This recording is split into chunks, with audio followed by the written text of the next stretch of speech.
نحمدہ نصلی و نسلم علی رسولہ الکریم اما بعد۔ حضرت زید بن ارقم رضی اللہ تعالی عنہ سے روایت ہے کہ صحابہ کرام رضی اللہ تعالی عنہم اجمعین نے نبی پاک صلی اللہ علیہ وسلم سے دریافت کیا ما هذه الاضاحی کہ یا رسول اللہ صلی اللہ علیہ وسلم یہ قربانی کیا ہے، یعنی کہ قربانی کی حیثیت کے متعلق سوال کیا گیا۔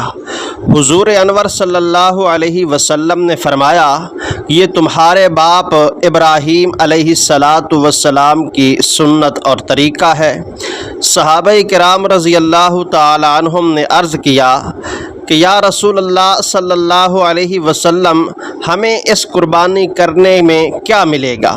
تو نبی پاک صلی اللہ علیہ وسلم نے فرمایا بکل شعرۃ حسنہ، ہر بال کے بدلے میں ایک نیکی ملے گی۔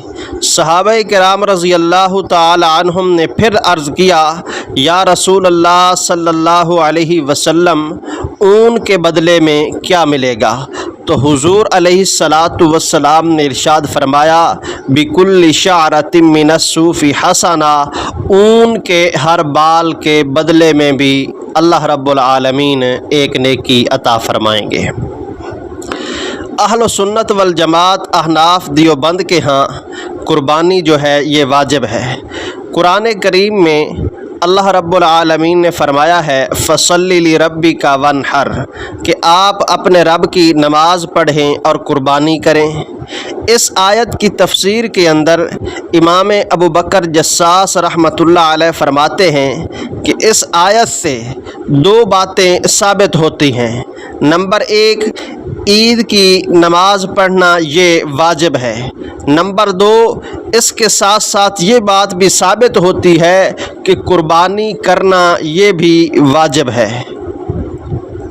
اسی طرح سنن ابن ماجہ کے اندر حضرت ابو ہریرہ رضی اللہ تعالی عنہ سے روایت ہے کہ نبی پاک صلی اللہ علیہ وسلم نے فرمایا من کان لہ سعۃ ولم یضحی فلا یقربن مصلانا، کہ جس آدمی کو اللہ نے وسعت اور گنجائش دی ہو وہ گنجائش اور وسعت کے باوجود قربانی نہ کرے تو پھر وہ ہماری عیدگاہ کے قریب بھی نہ آئے۔ اس حدیث پاک کے اندر وسعت کے باوجود قربانی نہ کرنے پر نبی پاک صلی اللہ علیہ وسلم نے سخت وعید ارشاد فرمائی ہے، اور تبیین الحقائق شرح کنز الدقائق کے اندر ہے وَمِثْلُ هَذَا الْوَعِيدِ لَا يُلْحَقُ بِتَرْكِ غَيْرِ الْوَاجِبِ، کہ اس طرح کی جو وعید ہے یہ ترک واجب پر ہوا کرتی ہے، غیر واجب پر نہیں ہوا کرتی۔ تو اس حدیث پاک سے بھی معلوم ہوتا ہے کہ قربانی کرنا جو ہے یہ واجب ہے۔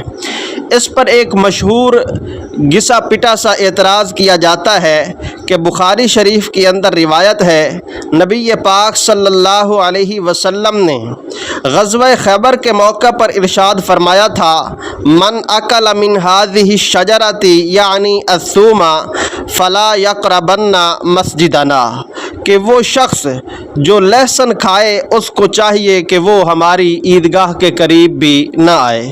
تو جو روایت اور جو دلیل ہم نے پیش کی ہے اس سے تو یہ لازم آتا ہے کہ لہسن نہ کھانا واجب ہے، حالانکہ لہسن کے نہ کھانے کے وجوب کا تو کوئی بھی قائل نہیں ہے۔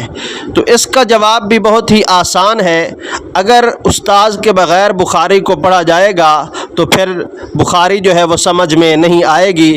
حدیث پاک کے اندر جو نہیں ہے وہ لہسن کے کھانے سے نہیں ہے بلکہ لہسن کھا کر مسجد میں آنے سے ہے۔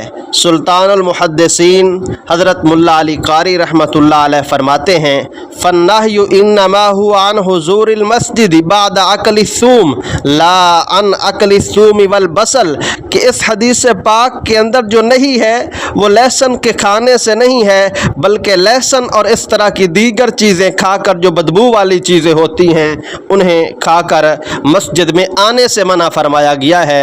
اللہ رب العالمین ہم سب کو دین کی صحیح فہم اور سمجھ نصیب فرمائے۔ وما علینا الا البلاغ المبین۔